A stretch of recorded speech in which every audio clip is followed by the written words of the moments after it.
আসসালামু আলাইকুম। আশা করি আল্লাহর রহমতে সবাই ভালো আছেন। আজকে আমি ডাল দিয়ে ভাত দিয়ে একটু সবজি দিয়ে একটা নাস্তা তৈরি করছি। এখানে আমি পেঁয়াজ ধনের গুঁড়া ভাজা মরিচের গুঁড়া দিয়ে আমি নাস্তা তৈরি করছি। আমার ভিডিওটা কেমন আছে প্লিজ আপনারা লাইক কমেন্ট শেয়ার করে আমার জন্য দোয়া করবেন। আজ এই ভালো থাকেন। আল্লাহ হাফেজ। আসসালামু আলাইকুম।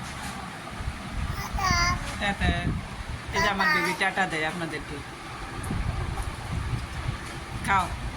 এখানে মসুর ডাল দিছি আর ভাত দিছি, একটু ময়দা দিছি, জিরা দিছি, ধনিয়ার গুঁড়া দিছি, ভাজা মরিচের গুঁড়া দিছি, পেঁয়াজ দিছি, লবণ দিছি, দিয়ে তেলে মেখে আমি ভাজছি আর একটু কফি বানাইছি।